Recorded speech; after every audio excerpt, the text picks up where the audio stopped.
La lutte contre la Covid-19 doit se poursuivre avec la même intensité, la même discipline, la même rigueur. Il ne faut pas baisser la garde. Le ministre Mamata Balisala s'assure que le mot d'ordre est suivi. Il sera également question dans cette édition des préparatifs du baccalauréat 2020. Les candidats et les organisateurs s'activent, vérification des salles pour certains candidats, révision pour d'autres. Le président du jury annonce quelques mesures. Bonsoir, ravi de vous retrouver pour cette édition du journal que nous ouvrons avec un communiqué. La situation épidémiologique de la maladie à coronavirus de ce samedi 15 août 2020 se présente comme suit. 472 échantillons analysés, un cas confirmé en N'Djamena, 2 guéris, portant le total à 864, 0 décès, total de décès 76, 12 malades sous traitement. Le nombre de cas confirmés depuis le 19 mars 2020 est de 952, dont 232 femmes reparties dans 15 provinces. La coordination nationale de riposte sanitaire invite la population à rester sereine, solidaire, vigilante et rappelle au respect strict des mesures barrières, notamment la distanciation physique. En cas de signes tels que fièvre, toux, éternuement et difficultés respiratoires, appelez gratuitement le 13 13. Le communiqué porte la signature du coordonnateur national des ripostes sanitaires, professeur Choua Oucheni. Lutte contre la Covid-19, la vigilance doit rester le mot d'ordre. Il ne faut pas baisser la garde pour s'assurer qu'au niveau de la capitale, les mesures barrières sont toujours respectées par la population. Le ministre délégué à la présidence de la République chargé des armées et des anciens combattants et victimes de guerre, Mamata Balisala, a sillonné N'Djamena. Il dirige la coordination nationale de défense et de sécurité de Covid-19. Le constat qui découle de cette descente sur le terrain dans ce reportage signé Ali Brahim Suleiman. Alors que la pandémie de Covid-19 n'a pas été totalement éradiquée, plusieurs citoyens foulent au pied les mesures barrières. Le port des masques de protection surtout n'est pas respecté. À la réunion d'urgence tenue le 6 août dernier, le maréchal du Tchad Idriss Déby Itno a instruit la Commission nationale de défense et sécurité, dirigée par le ministre délégué à la présidence de la République chargé des armées, le général des corps d'armée, Mohamed Abali Salah, de faire respecter les mesures barrières. Ce samedi, la Commission a sillonné les artères principales de la ville. Au cours de sa descente, le directeur général de la gendarmerie nationale, le général de division John Tan Honati Marcel, coordinateur de la commission défense et sécurité pour la ville de N'Djamena, constate effectivement que la population ne se conforme pas à ces mesures. Les contrevenants ont été pris ainsi que leurs engins. Le président de la commission, le général de corps d'armée Mohamed Abali Salah, ministre délégué à la présidence de la République, chargé des armées, des anciens combattants et victimes de guerre, appelle la population au respect strict des mesures barrières. Suite à la dernière réunion du comité présidé par le maréchal du Tchad, les différents points, surtout les points de respect des mesures barrières, a été évoqué. Il nous a été reproché que la population commence à négliger en fait le respect de ces mesures. Et par la suite, nous avons tenu une réunion du comité de défense et sécurité à la présence de toutes les forces de défense et sécurité ainsi que le ministre en charge de la sécurité, où nous avons instruit à la coordination présidée par la direction générale de la gendarmerie de revoir les dispositions sécuritaires pour que les mesures barrières, surtout le port des masques et les autres, doivent être strictement respectées. Et vous avez vu aujourd'hui une mission de supervision dirigée par le DG de la gendarmerie. Effectivement, il a relevé beaucoup de manquements de la population. Ici, c'est l'occasion pour nous de dire à la population que la maladie n'est pas partie, Covid existe. Si nous avons constaté que des baisses de taux de malades, et nous aussi recensons maintenant la hausse en fait du nombre de malades. Ça veut dire que la maladie circule, et pour mieux protéger, il faut que les mesures barrières soient respectées. Et comme nous avons toujours dit, ceux qui ne respectent pas doivent être punis conformément à nos textes. Et nous allons rappeler aussi, à part le port des masques, nous avons constaté aussi dans les milieux de culte, les mosquées, les églises, le respect n'est pas très bien. Donc nous encore disons à ces responsables que la mesure barrière doit être respectée.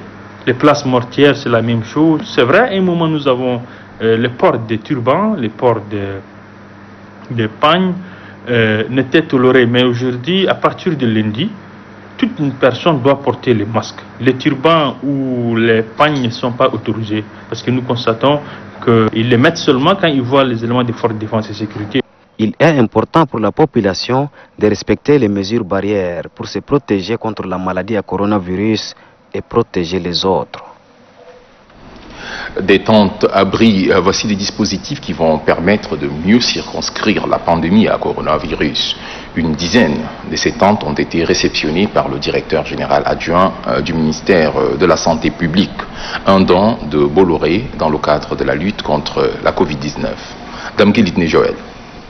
Dans la mobilisation contre la Covid-19, la société Bolloré Transport et Logistique fait prévaloir sa responsabilité sociale en appuyant le gouvernement. Elle fait un don d'une dizaine de tentes abris à la coordination de riposte sanitaire contre la Covid-19. C'est le directeur général adjoint du ministère de la Santé publique, Dr Mamad Hamid Amat, qui a réceptionné ces dons des mains du directeur général pays de Bolloré, Amat Abdelkerim. Aujourd'hui, vous êtes à la veille des épreuves du baccalauréat, vous avez besoin certainement de ces tentes pour faire face à l'afflux des étudiants qui viennent du Cameroun pour faire l'épreuve du bac et aussi vous permettre de canaliser le flux physique et de mieux contrôler cette pandémie. Le directeur général du ministère de la Santé publique salue cet élan de solidarité. Nous avons reçu 10 tentes d'une capacité moyenne qui nous permettra vraiment d'agrandir nos capacités au niveau de province. Et c'est vrai, il faut le dire que ces tentes vont nous servir pour régulariser le flux et non seulement peut-être on peut utiliser ne serait-ce qu'un hôpital mobile pour nous permettre vraiment d'agrandir nos capacités en termes de lutte. Pour le coordinateur national adjoint de riposte sanitaire contre la Covid-19, Dr Alarangue Yokouide, en cette période de pluie et de vacances, ces tentes permettront d'améliorer les conditions d'accueil des étudiants et d'autres Tchadiens venant de l'étranger sur les sites retenus pour la quarantaine. Il demande par ailleurs à la population de respecter les mesures barrières édictées par le gouvernement pour une lutte efficace. Revenons aux éléments basiques de lutte contre la pandémie, des kits de lavage de mains et des masques de protection. Ils sont remis aux clubs et équipes d'athlétisme, une initiative de la Ligue d'athlétisme pour la commune de N'Djamena. Diono Nestor. Suspendues depuis plus de 4 mois à cause de la pandémie à coronavirus, les activités sportives reprennent vie. Sur le tartan du stade Idriss Mamad Ouya, les athlètes se mettent en jambes pour la relance des activités. Pour la protection de ces athlètes contre la Covid-19, la Ligue d'athlétisme pour la commune de N'Djamena a offert des cachinets et des kits de lavage de mains aux clubs, aux équipes de maintien et à celles de la mise en forme. Une opportunité pour le président de la Ligue d'athlétisme pour la commune de N'Djamena, Amat Mamad Guémé, d'annoncer aux athlètes l'organisation d'un cross-country de 8 km prévu ce dimanche 23 août 2020 à travers la capitale. Il appelle par ailleurs les athlètes à prendre part massivement à cette course spéciale. Au nom du ministre de la Jeunesse et des Sports, la déléguée provinciale de la Jeunesse et des Sports, Madame Youssouf Ramadan Mingeta Ngarlem, félicite et encourage l'initiative des responsables de la Ligue pour la commune de N'Djamena. Elle invite les bénéficiaires à faire bon usage de ces matériels afin de se mettre à l'abri de cette maladie. Toute autre chose dans le cadre de la lutte contre l'extrémisme violent, le gouvernement a une approche multidimensionnelle. Si les extrémistes sont souvent combattus avec des armes, il ne faut pas aussi négliger la mobilisation, la déradicalisation et la réinsertion des ex-membres des groupes extrémistes. Et pour ce faire, des bases de données mises à jour régulièrement s'imposent. Dans cette logique, ce matin, le comité interministériel chargé du programme de démobilisation, désengagement, désassociation, réintégration et réconciliation a mis à la disposition du ministère de la Justice ces bases de données. Ahmad Aliadi. C'est une base de données d'environ 16 000 pages, résultat de la mission d'identification, d'enregistrement et de profilage effectuée dans la province du Lac par le Centre d'études pour le développement et la prévention de l'extrémisme, de concert avec le comité interministériel qui est remis au ministère de la Justice. La particularité de la mission de 2019 est qu'elle ouvre la voie à une réinsertion socio-professionnelle. Le président intérimaire du Centre d'études pour le développement et la prévention de l'extrémisme exprime toute sa reconnaissance au maréchal du Tchad, Idriss Déby Itno, président de la République, chef de l'État, pour avoir envoyé un émissaire au lac pour évaluer la situation. Au nom du gouvernement et de la coordination du comité interministériel, le directeur général adjoint du ministère de la Justice, Dr Youssouf Ali Mahamat, a vivement remercié l'Organisation internationale des migrations pour l'appui constant. Il a rassuré que ces données seront remises aux entités concernées. Pour sa part, le représentant du ministre de la Femme et de la Protection de la Petite Enfance, Tindouksou Tera, a mis l'accent sur l'intérêt qu'apporte cette étude à son département dans l'insertion sociale des désengagés de Boko Haram. Baccalauréat 2020, jour J-2. Dans les centres d'examen de la capitale, les candidats identifient leur salle. C'est aussi le moment pour certains de faire des dernières révisions. Les places publiques, notamment les espaces verts, sont pris d'assaut. Baccalauréat 2020, à 2 jours de l'instant fatidique, un reportage signé Kadnouba Théophile. La fièvre du baccalauréat de l'enseignement du second degré, session d'août 2020, monte déjà dans les différents centres d'examen de la capitale. À 72 heures du lancement officiel des épreuves écrites, les candidats se bousculent devant les tableaux d'affichage des listes pour se situer. Je viens de voir mon nom, mon numéro, mon centre et je suis tranquille pour venir composer le mardi. Je suis de la série A4. D'autres, par contre, se sont retirés dans les espaces verts pour s'entraider à travers des exercices et faire les dernières révisions. Nous sommes là avec ma camarade pour nous entraider. Donc si quelque chose qu'elle n'a pas compris, moi je l'explique. Et ce que je ne comprends pas, elle m'explique aussi.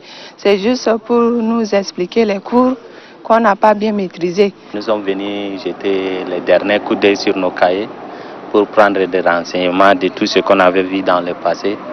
Au niveau de l'Office national des examens et concours du supérieur ONEX, les jurys rassurent que tout est fait prêt pour que l'examen se déroule normalement à la date prévue. Présentement, tous les présidents des centres sont déjà arrivés à destination dans leurs centres respectifs. Et là, ils sont en train de préparer activement les matérialisations de leurs centres. Les dispositions sont prises pour l'organisation du bac du 17 août. La direction des examens et concours du supérieur de l'ONEX, chargée de l'organisation de l'examen, informe les candidats que le transfert de séries est interdit. Tout contrevenant sera considéré comme tricheur. L'organisation du baccalauréat cette année, comme nous pouvons bien nous attendre, ne sera pas comme celle des années précédentes. Coronavirus oblige. Le sujet au menu d'un point de presse organisé par le président du jury, professeur Bianzebe Tikri. Un extrait de ses propos. C'est l'occasion pour nous de porter à la connaissance des candidats et le personnel impliqué dans l'organisation du baccalauréat session d'août 2020, les changements majeurs apportés dans l'organisation pratique du bac de cette année. Nous savons tous que cette pandémie à coronavirus est très contagieuse, ce qui nous oblige à nous adapter aux mesures barrières édictées par les plus hautes autorités pour lutter contre la contamination de la population. Compte tenu donc de la situation particulière imposée par cette pandémie, les changements essentiels sont les suivants. 1. L'effectif des candidats par salle sera réduit considérablement pour tenir compte de la distance physique nécessaire entre les candidats. En 2. Les épreuves se dérouleront tous les jours par alternance de séries, c'est-à-dire un jour pour la série A4 qui constitue à elle seule plus de 60% des candidats, et un jour pour les autres séries, ainsi de suite jusqu'à la fin de toutes les épreuves. En d'autres termes, les candidats de la série A4 composeront les mardis, jeudis et samedis, tandis que les autres séries les lundis, mercredis et vendredis. À cause du nombre élevé de leurs épreuves, les candidats des séries techniques et arabes composeront certaines de leurs épreuves le samedi avec les candidats de la série A4. toutes les programmations à ce sujet sont consignées dans le calendrier du déroulement des examens et affichées dans tous les centres. Au lieu d'une épreuve par jour, comme dans les années passées, les candidats composeront 2 épreuves par jour. La première commencera à 8 h et la seconde à 14 h. Les activités sportives n'auront pas lieu pour des raisons liées à l'impraticabilité des terrains de sport en ce mois d'août. Les candidats dont la composition n'a pas lieu le jour indiqué dans le calendrier sont priés de s'abstenir de se présenter au centre d'examen pour éviter de créer des attroupements et perturbations préjudiciables à la sécurité sanitaire de tous.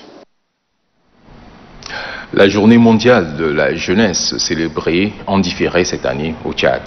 Au CEFO d'Anjamena, en effet, c'est le 12 août de chaque année que cette journée est célébrée. Le thème cette année est « Engagement des jeunes pour une action mondiale ». Une conférence débat a eu lieu ce matin au CEFO. Innocent Kilayo. C'est pour la première fois que le ministère en charge de la jeunesse, les partenaires et les leaders des jeunes se retrouvent ensemble pour célébrer la Journée internationale de la jeunesse. Une forte mobilisation pour débattre du thème choisi par les Nations Unies pour marquer la 21e édition de la Journée internationale de la jeunesse. Ce thème porte sur l'engagement des jeunes pour une action mondiale. Quelle contribution de la jeunesse tchadienne? La jeunesse constitue un partenaire incontournable pour les actions de développement et à ce niveau, il faut une journée pour essayer d'identifier les problèmes, les difficultés auxquelles cette couche fait face et essayer de relever les défis pour lui permettre de contribuer valablement au développement. Autour de la table pour cette conférence débat, 5 panélistes. Et le thème de cette année cadre effectivement avec nos différents engagements, qui est l'engagement de la jeunesse pour une action mondiale, mais ici on va le ramener sur le plan national pour voir qu'est-ce que la jeunesse tchadienne a mené comme engagement pour atteindre les différents objectifs menés au niveau mondial. Pour certains panélistes, la contribution de la jeunesse doit commencer par sa localité avant d'atteindre le niveau mondial. Au niveau local, on a l'engagement des jeunes dans leur commune, dans leur quartier, dans leur ville, dans leur région, dans leur département. Aujourd'hui, nous nous réjouissons qu'il y a plusieurs associations de jeunes qui voient le jour. Je pense que vous avez pu témoigner grâce à cette pandémie qui est la Covid-19. Le représentant du programme des Nations Unies pour le développement à cette conférence débat a salué les efforts du gouvernement en matière de la promotion de la jeunesse et de la lutte contre les maux qui minent son développement. Invité à cette conférence débat qui a marqué la célébration de la 21e édition de la Journée internationale de la jeunesse, le chef du département, Routouan Mohamed Ndonga Christian, a suivi avec beaucoup d'attention les exposés et les débats. Panélistes, cadres du ministère de la jeunesse ainsi que les leaders des jeunes s'accordent pour dire que la jeunesse a un rôle important à jouer dans le développement du pays. Toujours dans le même registre, cette fois-ci, nous mettons le cap sur Etena, à 25 km de la capitale. L'ONG Young Diplomat a regroupé des jeunes pour échanger autour du thème de la journée. Lamana Mohamed. Etena, localité située à 25 km de N'Djamena, a abrité la célébration de la 25e édition de la Fête mondiale de la jeunesse sur l'initiative de l'ONG Young Diplomat. L'objectif est de rassembler les jeunes dans un même élan de solidarité afin d'avoir une vision commune dans l'action de développement. Pour le coordonnateur projet de Young Diplomat, la jeunesse est fer de lance de la nation. Pour ce faire, il invite les uns et les autres à une synergie d'action. La jeunesse est au centre de l'agenda 2030 de l'ONU pour les objectifs du développement durable, ainsi que l'agenda 2063 de l'Union africaine et la vision 2030, le Tchad que nous voulons. À nous de relever les défis, d'être à la hauteur des attentes que nos dirigeants ont envers nous. Que dans les années à venir, nous soyons face à une jeunesse prête, une jeunesse qui innove, qui change le cours de l'histoire. Le directeur régional Afrique de Young Diplomat, Idriss Zakaria, exhorte les jeunes tchadiens à s'impliquer davantage dans la gestion de la cité. L'assistance a eu droit à des prestations scéniques, théâtrales et des sketchs.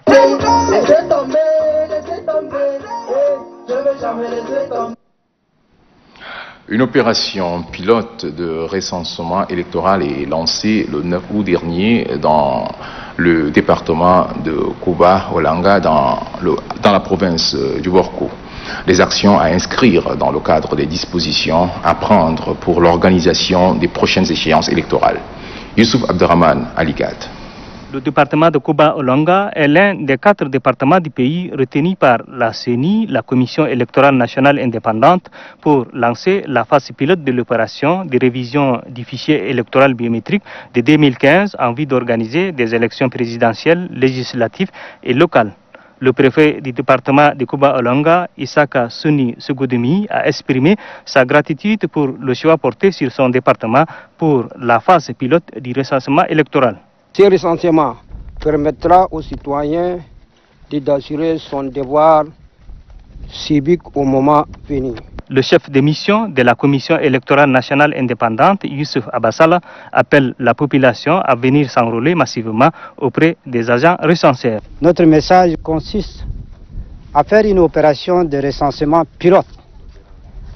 Kuba a été retenu parmi les 4 communes du Tchad.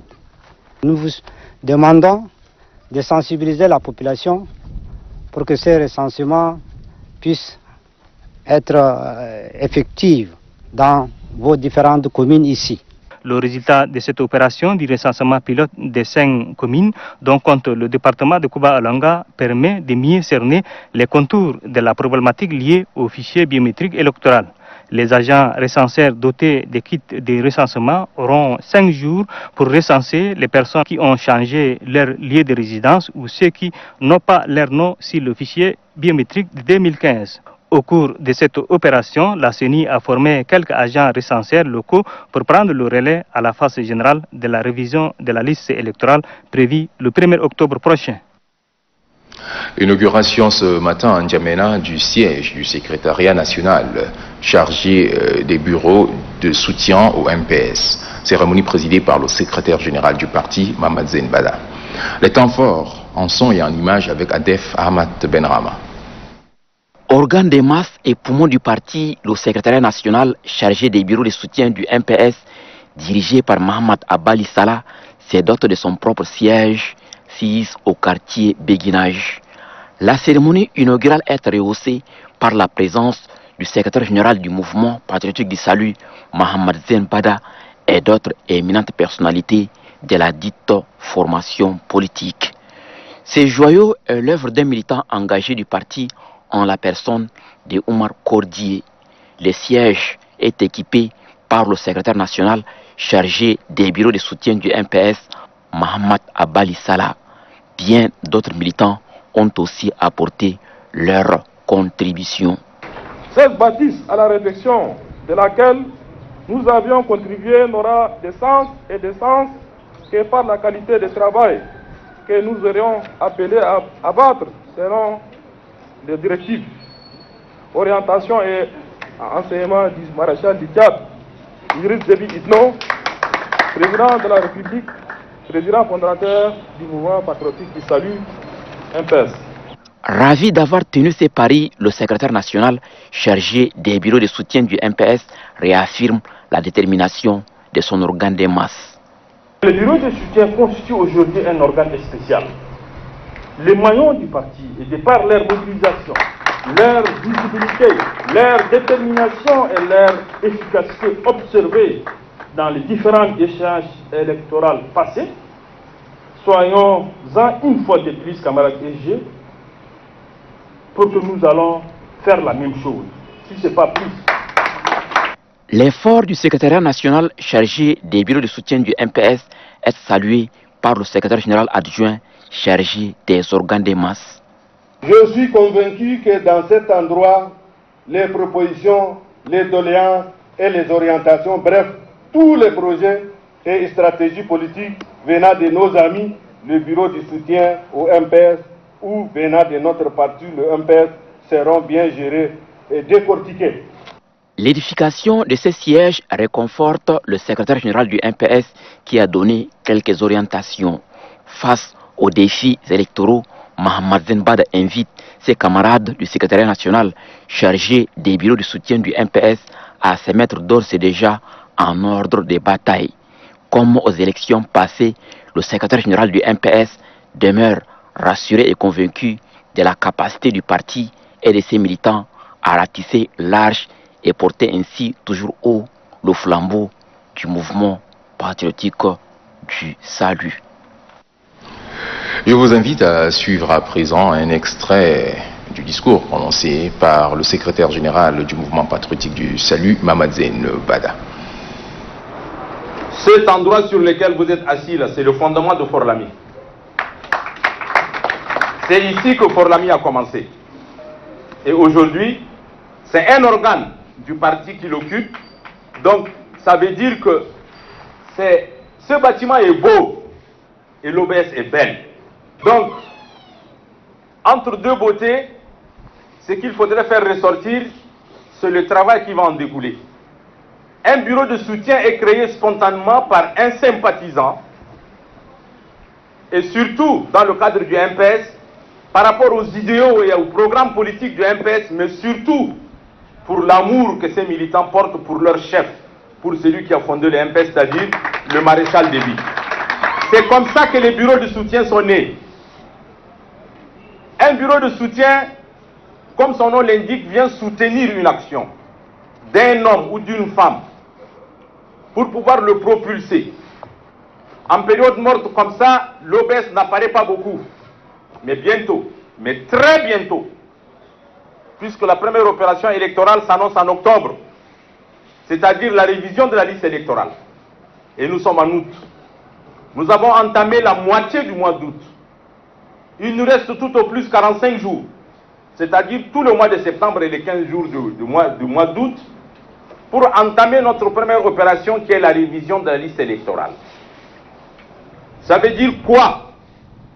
Ça veut dire que l'OBS doit être l'avant-garde de toute action que mèneront les organes de masse et le parti en même temps.